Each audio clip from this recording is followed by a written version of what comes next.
The Canadian wildfire season this year was the most destructive ever recorded. In total, more than 16.5 million hectares of land were torched. That's double the previous record and 6 times the annual average. And those fires were spread right across Canada, from the west coast to the Atlantic provinces to the north. Now, fire chiefs across the country are warning their ability to effectively respond to next year's wildfire season could be in jeopardy. Ken McMullen is president of the Canadian Association of Firefighters. He's also the fire chief at the Red Deer Fire Department. I spoke with him yesterday. Ken McMullen, it's good to see you in person. Thank you very much. Appreciate it. So you're here in Ottawa sounding the alarm after a year where we've heard a lot of alarms, but it's about the state of the fire services across Canada. How would you characterize the state of fire services right now? It's not often that the chiefs sound the alarm, as you say, and the fact of the matter is the survey results for 2023 have shown us that we've got reason to be alarmed. We continue to see a reduction of men and women in this profession. The wildfire season of 2023 was one like never before, and we're bearing the grunt of that now. Our men and women are tired, they're burnt out, and we've got some issues. So the survey you did shows that people are leaving, equipment is aging, there's not enough people interested in coming in, and this was done before the record wildfire season, right? How do you think the state of things would be now? Yeah, it's alarming. I know I seem to be using that word a lot, but the fact of the matter is, in 2016, there was 156,000 firefighters in this country. 2022, 126,000, a reduction of 30,000. And today, we've seen yet another reduction. We're at 9,500 less in 2023 than we had in 2022. Okay, so that is going in the wrong direction, as a number of certainly wildfires are going in the wrong direction as well. And this also includes the same people who respond to residential fires, business fires. How do you reverse those numbers? What kind of help are you looking for from the federal government here? Well, there's 3 primary asks we're here in Ottawa talking about. Number 1 is the increase to the volunteer firefighter tax credit. Right now in Canada, men and women that are volunteers are exempt up to $3,000 annually for any monies earned in the performance of their duties. Mm-hmm. We've asked them to consider increasing that to $10,000 annually. Secondly is the implementation of the JEP program, the Joint Emergency Preparedness Program. It was available to municipalities up until 2013. 2013, the program ceased to exist.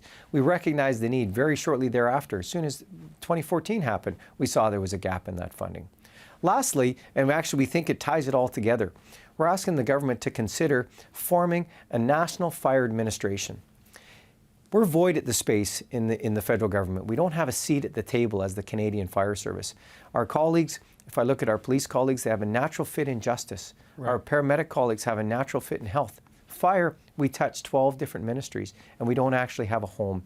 This office is not new to other countries. It's just missing in our country. Okay, so I want to go through those, but let's start with the last point of where it could fit at the federal level. Emergency preparedness seems like an obvious home. I know there would be natural resources and maybe, a bunch of different things that would come into it, but would that make sense in terms of that would be the sort of the touch point for you at the federal level, because they would help you with the equipment needs, lobby for you in terms of the financial needs? Where do you think you belong? I think that you're absolutely correct. There are 2 primary places that we think it would fit naturally: public safety or emergency preparedness. Right. We're okay in either, right. In all fairness. Let's just want a home. Let's get in. We'll figure out the fine tuning of those after the fact, but we're nowhere right now, so let's get in. Right, okay. So look, the increase in the tax credit, I mean, you can see there's a pretty easy rationale for that. If you do make it a little bit more financially enticing, especially in the rural parts of Canada, which is where volunteer fire departments are the backbone of fire prevention, you might get a greater uptake. The equipment one, though, the JEP, is that what you called it? The Joint Emergency Preparedness Program. That is what, for equipment, buy new pumper trucks? Like, does the federal government play any role in that, or is that all municipal and provincial right now? Yeah, great question, and yes, it does play a role.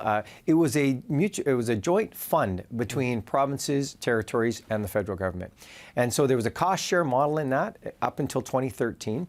There was a really unique component of it referred to opportunities for specialty training and specialty equipment.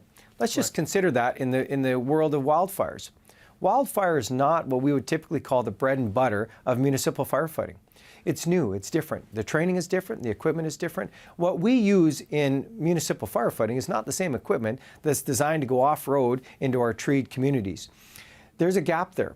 And so when we think about the survey results told us over 50% of fire departments across Canada, of which there are 3,200 fire departments, over 50% have deferred specialty training and equipment just as a result of the fiscal pressures. Right, and so that is happening. 2023, as you and I spoke about at the peak of the season, it's the worst year so far. 2024, who knows, right? But I'm not optimistic given the trend lines. I mean, what do you think we need to be prepared for in Canada next year? Unfortunately, data is what it is, and it's telling us that we have to be prepared differently than what we were prepared for in 23. Some might suggest that 23 caught us off guard. We weren't prepared for it. I'm afraid we don't have that excuse going into 2024. We have to act now. We have to act in any three or all three of those initiatives. Let's show appreciation and value to the men and women that provide this service to our country. Let's get the tax credit back in place. Let's get the Joint Emergency Preparedness Program back in place so we can better prepare the equipment that's going to be needed. I just wonder, and in no way is this question meant to be disparaging local fire departments or volunteer fire departments, but given the intensity of the wildfires and sort of the patchwork system that exists, is there, we talk about should the military be reformed or a new national emergency agency to respond to floods and wildfires? Is it time for that sort of large national scale specialized wildfire service, or do you think it's just a matter of beefing up the locals to do it? I think it's a combination of all. We certainly rely heavily on our Canadian Armed Forces, and they do a great job when they come in to assist. But with the greatest respect, they're not firefighters. They're not there to assist in the firefighting role. There's a lot of great jobs that they can do.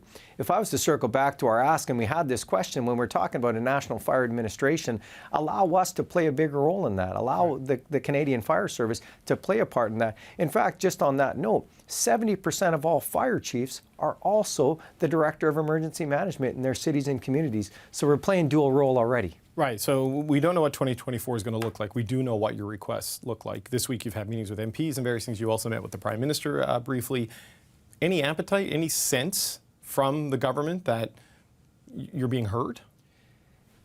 We're sounding the alarm, and I can't make that any more clear. We're not often, as the firefighters, fire chiefs, coming in with our hat in hand. We're not the ones that want to make it sound like we're getting close to dire straits, but we're there. We're at the point where we have to. We have to change our persona so that perhaps it gets the attention that it deserves.